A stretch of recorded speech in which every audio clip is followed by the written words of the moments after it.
Well, hello again, and thanks once more for tuning in to my YouTube channel as we continue our journey looking at those iconic off-road motorcycles in my ongoing series of World of Classic Dirt Bikes. Now in this short clip we are going to focus on an extremely rare British classic that I captured at the 2019 Telford Classic Dirt Bike show. It's an AJS 500 prototype from the early 1970s. Now this bike is the one and only example in existence of the prototype NVT AJS 500 two-stroker. Now this machine is the only surviving example in existence of just two bikes that NVT prototyped in the early 1970s. There was only a total of 5 frames ever manufactured, with only 2 bikes ever fully assembled. Now the second of these completed machines were later returned to the manufacturer and was then subsequently destroyed, leaving this bike as a very unique and rare example of a bold AJS experiment.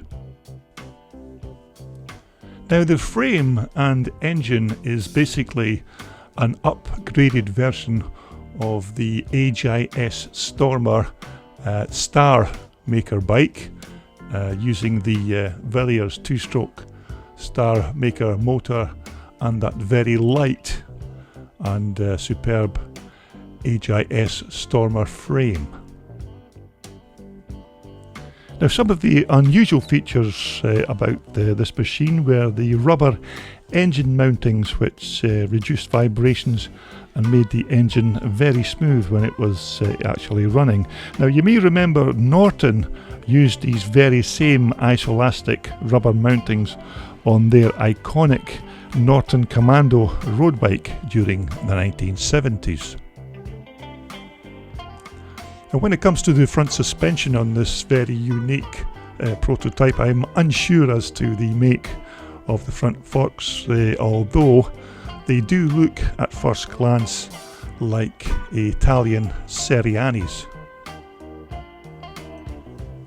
Now another of the standout features on this bike is that very radical exhaust system expansion chamber fitted, and you can just about see the rubber flexible joint at the base near the gearbox that lets the pipe move around when the motor is running at full blast. Now this very unique prototype was being developed at the time by Norton Villiers engineer Graham Evans, and British motocross legend Vic Eastwood was the rider performing all the test runs.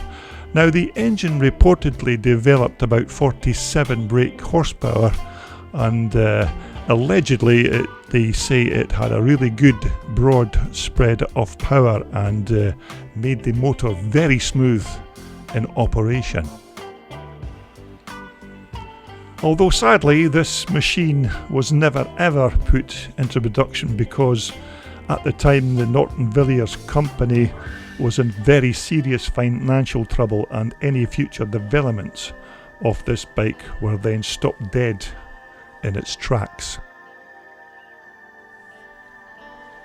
Now of course, as with any prototype, every part used in this machine was custom made for the bike, like this beautifully handcrafted alloy fuel tank and all the other associated aluminium side panels. Now as you would expect with this machine being a prototype, not many riders got the chance to sling their leg over this new bike, other than of course test rider Vic Eastwood.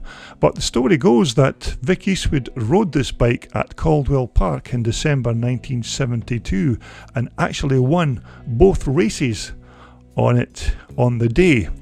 Now that's not a bad debut for a brand new experimental machine, but when you consider the likes of fellow British motocross icon John Banks actually finished 5th behind Eastwood, that weekend, it gives you a basic idea how good this Virgin motocross bike was when placed into a real-life racing situation.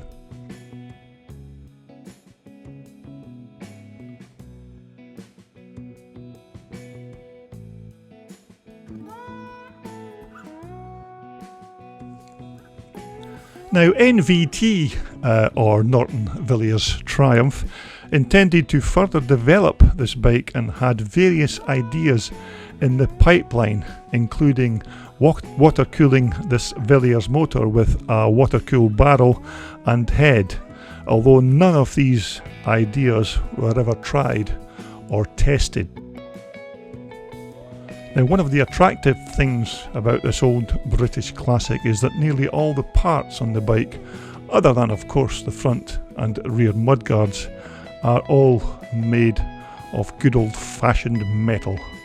These of course were the days before nearly all off-road motocrossers were covered in plastic, and I for one still love these old classics with their chrome parts and polished alloy surfaces.